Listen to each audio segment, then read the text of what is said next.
Hey guys, it is still September, hopefully, and I am still doing a video every other day in September, trying to get as many high-level hero guides out, trying to pick heroes that I generally don't do videos on, and breaking down the highest levels of gameplay. We're looking at Granite Gaming, or in this particular event, Lauber's Fan Club.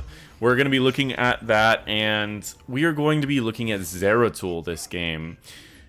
But in order to talk about that, I do want to talk just a little bit about this sponsor, LastPass, the last password you'll ever use. It's just one simple password that you log into that uses jumbled passwords that it memorizes for you, so you don't need to memorize it. And I'll talk more about LastPass later, because I don't really want you guys to be all bored. Generally, I do the sponsor ad read at the beginning, because the beginning of games is usually boring. But I'll talk about it as we go along. But yeah, LastPass is just one of those things where passwords get hacked all the time, websites get hacked all the time, and instead of worrying about if one random password gets hacked, you only actually need to worry about because if like you have 40 different accounts that all use the same username and password, which we're humans, we probably do something like that. If any one of those 40 gets hacked, it's like they all got hacked. Where with LastPass, the only thing that you need to worry about is if LastPass gets hacked, but that's the only thing that they do, so they're definitely focused on security. But yeah, so it's completely free at the link down below, and I would recommend checking out the premium features. They do some pretty cool stuff with different security. There's also a family plan. You can get like 6 accounts for $4 a month or something like that. But it's completely free for just a single account if you don't really need like the application-based features. Like if you don't need it to automatically log into Steam or Battle.net for you, it's completely free. But I highly recommend the premium features because by signing up for those, you are supporting my YouTube channel. Either way, let's talk about it. Do you see how he's playing Zeratul? He's primarily just roaming between 2 different places to see if either of the places needs an extra hero. And this, to me, is a playstyle that seems very stealthy. I feel like stealth heroes and HOTS have been kind of weak for a while, and I wanted to kind of show this mentality. He's running Zeratul in the 4-mana, and they have a Junkrat as well, so their damage is very, very limited. They actually are running extremely low damage as what I would generally see in a game of Storm League. Now, this isn't a game of Storm League. This is a game of competitive, so they only need so much damage. And with a lot of coordination, you really do not need a lot of damage, and that's exactly what we're seeing right here. They all wait until the slide goes through, and they all go in and do an incredible amount of damage. They didn't even have an interrupt for the spin, and it didn't matter. They were able to take it. So that's really what I wanted to show, is just the value of, even if you don't have a lot of damage. So the other thing, too, is we're going to be looking at this build, and in HGC, Zeratul was almost always used as just a Void Prison. That was pretty much all it was. But ever since they've made adjustments to Might of the Nerazim, and they've buffed a couple talents, and they nerfed the Wormhole talent, people have been running him less often as a Void Prison bot, and more often as just a dive assassin that will jump in the backline, quickly get a kill, and then jump away. I've done a video talking about breaking down Twilight's Zeratul, who is one of the flashiest Zeratul players that I know. But efficient Zeratul play is something that I haven't really talked about, which is using the least amount of flashiness to quickly get 1 kill and then jump away. And that's something that I'm hoping to see out of Ty, or T, depending on the caster that actually casts the game. But depending on the either way, Ty is going to show us what we need to see, hopefully, out of running Might of the Nerazim. So, now we see the playstyle. He is covering the soak for his team here and there. Whenever there's extra things, he grabs the little globe, he'll grab the extra soak, he'll dive and take a kill here or there. He's actually ignored the first objective, and his team lost it, which seems pretty rough that they did that, but that is what he did. Now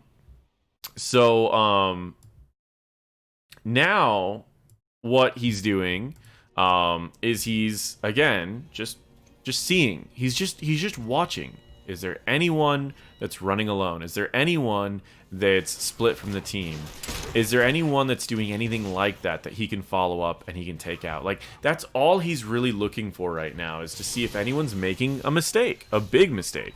And if they don't, if he doesn't find anything, he goes and soaks for his team. He's still covering the soak for his team where he needs to.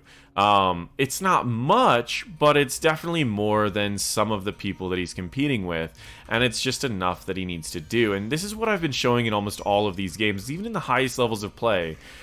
These players are still covering the soak where it's being missed. They try to join their team wherever they can, and I feel like that's something in Storm League that's often missed. Either people overcommit to macro, or they overcommit to kills. But if we look at Ty, he's going back and forth, and he's trying to watch. He's going, well, maybe we go for this, or maybe we go for this, and he's adjusting to make sure that he doesn't lose any soak, but he also is there in case his team goes for anything. And that's the early game playstyle. Let's talk about the early game build. You take Shadow Hunter. You collect globes to lower the mana cost of your Blink, up to 45 mana cost reduction. It generally costs 50 mana, so it drops down to 5 mana. And upon collecting 15 regen globes, it makes it to where your basic attacks reduce the cooldown of Blink. That's where you can really blink around quite a bit. Then we have Psionic Strength. Damaging an enemy hero increases all damage by up to 30%. So there are gimmicks to try to getting this charged up a lot faster, but keep in mind that your first few abilities are not going to get this bonus, but the later abilities might. So if you're going to throw out an ability, you generally want to be throwing out an ability, getting a couple auto attacks, and then throwing out a bunch of abilities once you get charged up.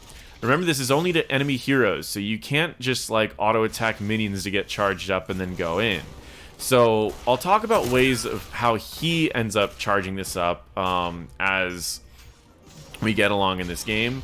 But overall, it's going to be something that he probably won't have as many stacks as you would expect from this talent, which is where a lot of people try to take other talents. But at the end of the day, this one still has a ton of potential if you're going to be resetting a lot of abilities at level 20. Level 7, he goes with Wormhole still. After 1.25 seconds, you can return to the location. This one is definitely unique to him. Most people are running Seeker in the Dark these days because it allows you to jump away, jump back to an enemy, jump away again, and then jump back with Warp. And there's just a wide variety of things. Now, he instantly blows up a target by jumping in, and then he uses Wormhole to get out. He's trying to reposition enough to where the Alexstrasza doesn't know where he is, while also still staying in the heal of this Malfurion. He's able to stay alive and start getting onto the objective, and they quickly burst out the enemy hypercarry, which is that Vala. Now the thing that we're going to be looking at is Might of the Nerazim. If you're not sure what Might of the Nerazim does, you can activate it to recast the last ability that you've casted, but there's also a passive to it, which is that your basic attacks do 30% more damage, and remember that is additive damage if you include it with the Psionic Strength. 30% more damage on your next basic attack after using an ability. Also remember that Vorpal Blade will do one basic attack when you jump to someone, so you could effectively get an extra crit off of Might of the Nerazim if you use an ability, hit someone, and then you use another ability and you jump back with Vorpal Blade.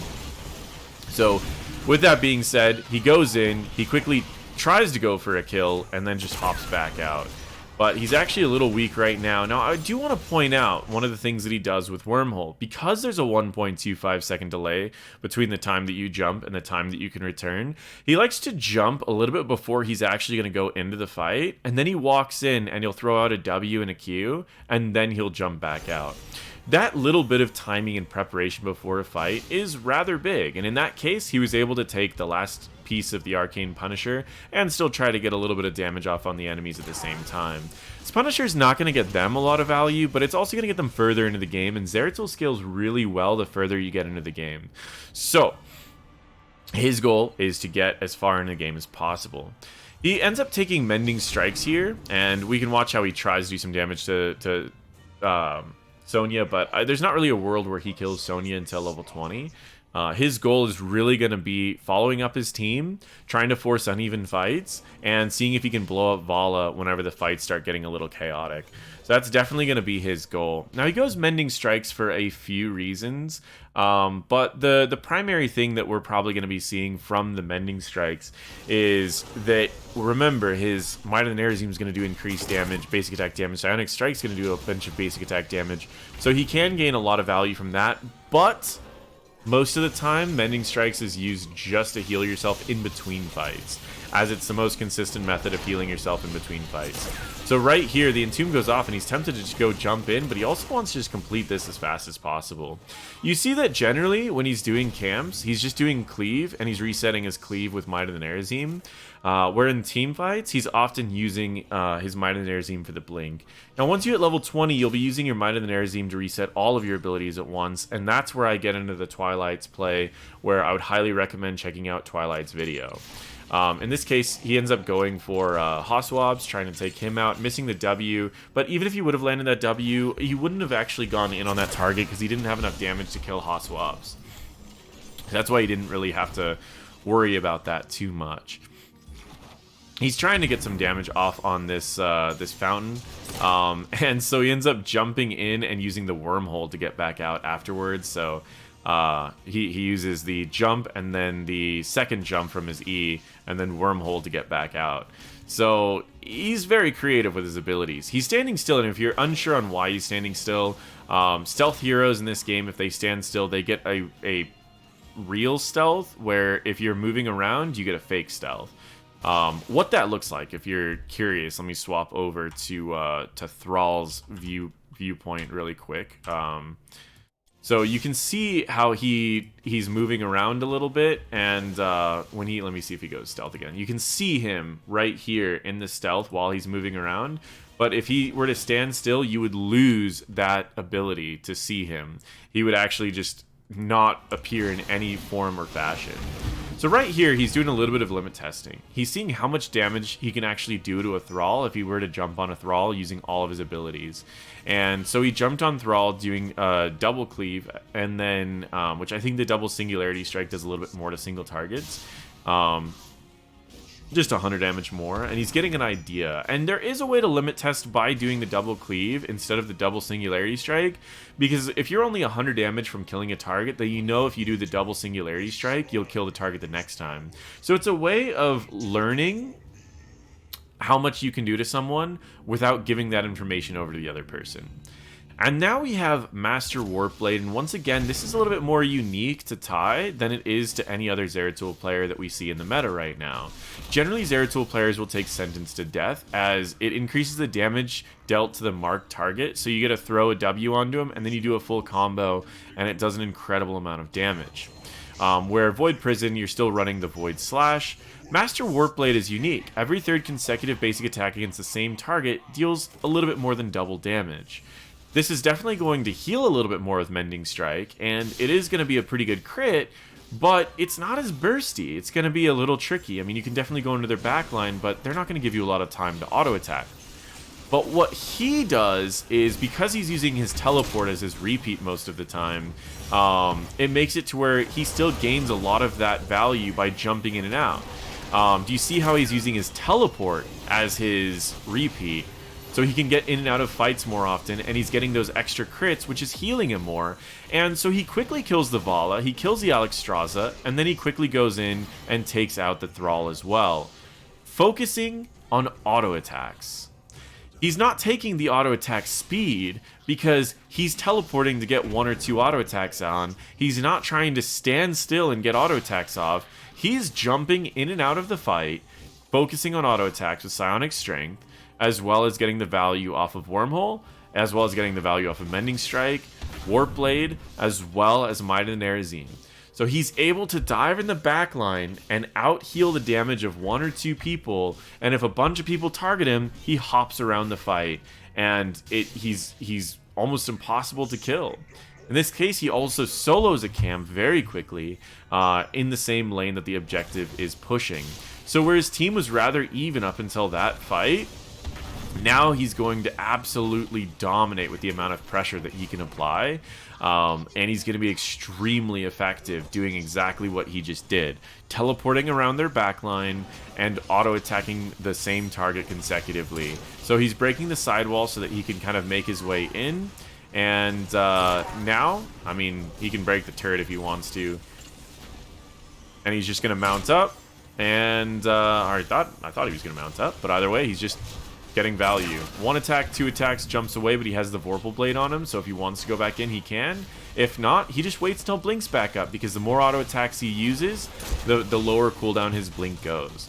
So he ends up taking the keep, and then he backs off for just a little bit, because again, if you don't have the ability to close out the game, you don't usually want to try to close out the game there. So that's where he essentially just kind of takes a step back. His whole team takes a step back. He hops back in so he could do some damage to the fountain.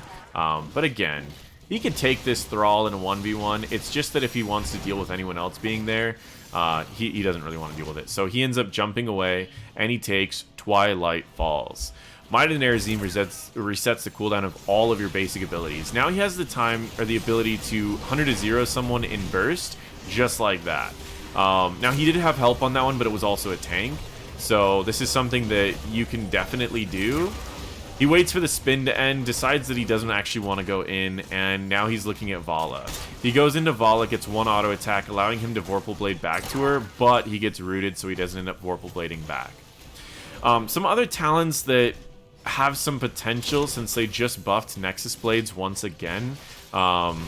Nexus Blades is an option that you can go with in this build, but Twilight Falls just seems like it's the best option, because you can get an extra, you can essentially get 3 E's off in a very short period of time, or 3 Qs and still have your E available to use twice, and still get all the extra damage that you have. So it's a really cool build. What it kind of feels like to me is a little bit like Illidan, except for you have a much better escape, and you have a little bit more wave clear. Where you have a little bit less ability, you don't have a global, you have the stealth instead. So to me, it reminds me a lot of Illidan in the solo lane. It's just if you want a more mobile Illidan, I guess a safer Illidan, that's what it feels like. It's a lot more difficult than Illidan, I'll also mention that, but that's essentially how this playstyle works. Should you replicate it in Storm League? I think it's pretty chaotic in Storm League. I don't think people are so focused on peeling for their backline. So if you're really good at this build, yeah, I mean, you could go into the backline and quickly kill one of their backliners, possibly kill another backliner, and then you can just hop out if they ever try to turn on you. And you can do that every single fight if you want to. So that's definitely something that you can do. I don't see him killing a Sonya, but he can certainly try. But you also need to kind of play it like he played it. Be constantly looking for picks in the early portions of the game while also not missing out on any soak. He made sure that his team still caught every wave of soak because he would go and cover that wave of soak. And at the same time, he looked for picks here and there. And then by the time this build actually came online, he could get work done by himself, which is when he got Warp Blade, he was diving into their backline and getting value done. So this is a build that doesn't gain a lot of value until level 16, and when it does gain value, it's rather scary. And also, look at how many times he's doing camps. He's constantly getting value for his team by getting camps, waves, and everything else that he might need to get. Remember that Master Warp Blade also does not need to hit a hero 3 times, just any target 3 times. So it actually is a pretty good ability if you need to race. Not saying you're going to need race at level 16, or you should draft him for race at level 16, but it is something that you can do. Once again, he's zoned out the Thrall, and now he's going on to the Alexstrasza, forces her to use her dragon, and then he just picks a different target, instantly kills another target, and jumps away. And now he's ready to go back in, and he picks another target and just drops her. And so he threatened Alexstrasza, forced her to use her dragon and her ult. Then he instantly killed Tyrael when Alexstrasza used that ult. Then he quickly went over and killed Vala. And then he killed Thrall, and then he killed Alexstrasza. And now he's going to go on to core, doing that increased crit damage on a single target, an auto attack of 762. He's just taking it out, and he's gaining all of that life too, which again is making him a really good seizure on the chord. Caesar? Siege? Someone who sieges well. Yeah, you get the point. Either way, I do want to point out, this is a very difficult build to play effectively. So, if this is a build that you like, this is something that you will want to commit a lot of time into practicing, and you need to threaten the back line. Did you ever see him attacking Sonya for long periods of time in fights? No. Did you ever see him really attacking Tyrael for long periods in fights? No. He jumped in, killed Tyrael, jumped out. This playstyle is going to seem easy when you're jumping in and auto-attacking and healing, but it's not going to be that effective unless you play it like this. So it's going to take a lot of practice. You can get better than Ty at this. You can. It's just going to take a lot of practice. So I just wanted to share that with you guys. It's a really fun build, so I highly recommend trying it out because it is definitely something that is a ton of fun to play. It's a unique look at Zeratul rather than the old meta that we've been seeing for Might of the Nerazim or the Void Prison, or Vorpal Prison anyways, whatever it's called, Void Prison. It kind of breaks from those a little bit and adjusts, and it is a really cool build. So either way, thank you guys for watching. Check out LastPass, get it for free at the link below. Check out Premium if you want to. And thank you guys so much. Click subscribe, bell, so you get to see, continuing for the rest of September, a video every other day of a high-level hero guide. Thank you one more time. Feel free to check out my other videos.